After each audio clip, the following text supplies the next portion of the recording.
ఆధ్యాత్మిక చైతన్య పరిణామ పరంగా మీ లక్ష్యాలను, మీ సవాళ్లను మార్చుకొని కొత్త ప్రణాళికలను ఎంచుకోగల స్వేచ్ఛ, స్వతంత్రతను మీరు ప్రస్తుత వర్తమానంలో కలిగి ఉన్నారు. ఆధ్యాత్మిక చైతన్య పరిణామ పరంగా అది ముందు. ఇప్పుడు మనం అంతా ఏ మార్గంలో ఉన్నాం? ఆధ్యాత్మిక మార్గం. ఆధ్యాత్మిక మార్గం అంటే ఆత్మ మార్గం. ఆధ్యాత్మిక చైతన్యము అన్న ఆత్మే. అంటే ఆత్మలమైన మనము పరిణామ పరంగా అంటే ఎదుగుతూ ఉంటాం. ఈ సృష్టిలో ఎదుగుతూ ఉంటాం. అంతకుముందు ఎన్నో జన్మలు తీసుకున్నాం. క్రిమి కీటకాలు, అలాగే పక్షులు, జంతువులు ఇలా తీసుకుని చివరికి ఆ పరిణామంలో మానవ జన్మలో ప్రవేశించాం. ఇందులోకి ప్రవేశించినా కూడా ఇంకా ఎదుగుతూ ఉన్నాం. అయ్యే సార్ చెప్తారు, ఆధ్యాత్మిక చైతన్య పరిణామ పరంగా ప్రారంభంలో ఉన్న వాళ్ళని శైశవాత్మ అంటారని, ఇంకా ఎదిగితే ఇంకా కొన్ని జన్మలు పడితే బాలాత్మ అని, ఇంకా కొన్ని జన్మలు ఎదిగితే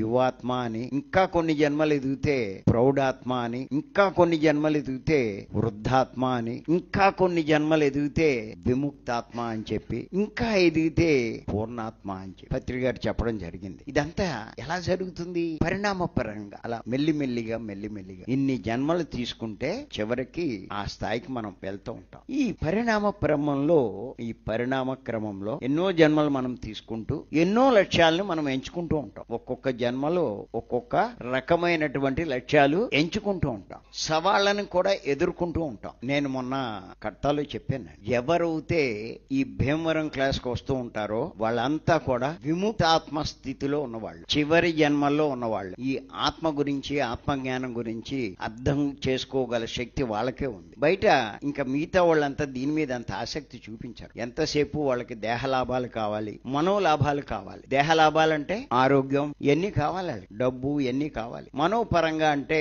వాళ్ళకున్న సమస్యలు, కష్టాల మీద సంకల్పాలు ఇవన్నీ పెట్టుకుంటూ ఉంటారు. వాటిలోంచి బయటపడాలని ప్రయత్నం చేస్తూ ఉంటారు. వాళ్ళకి ఈ ఆత్మ సంబంధించిన పుస్తకాలు కూడా ఎక్కువ.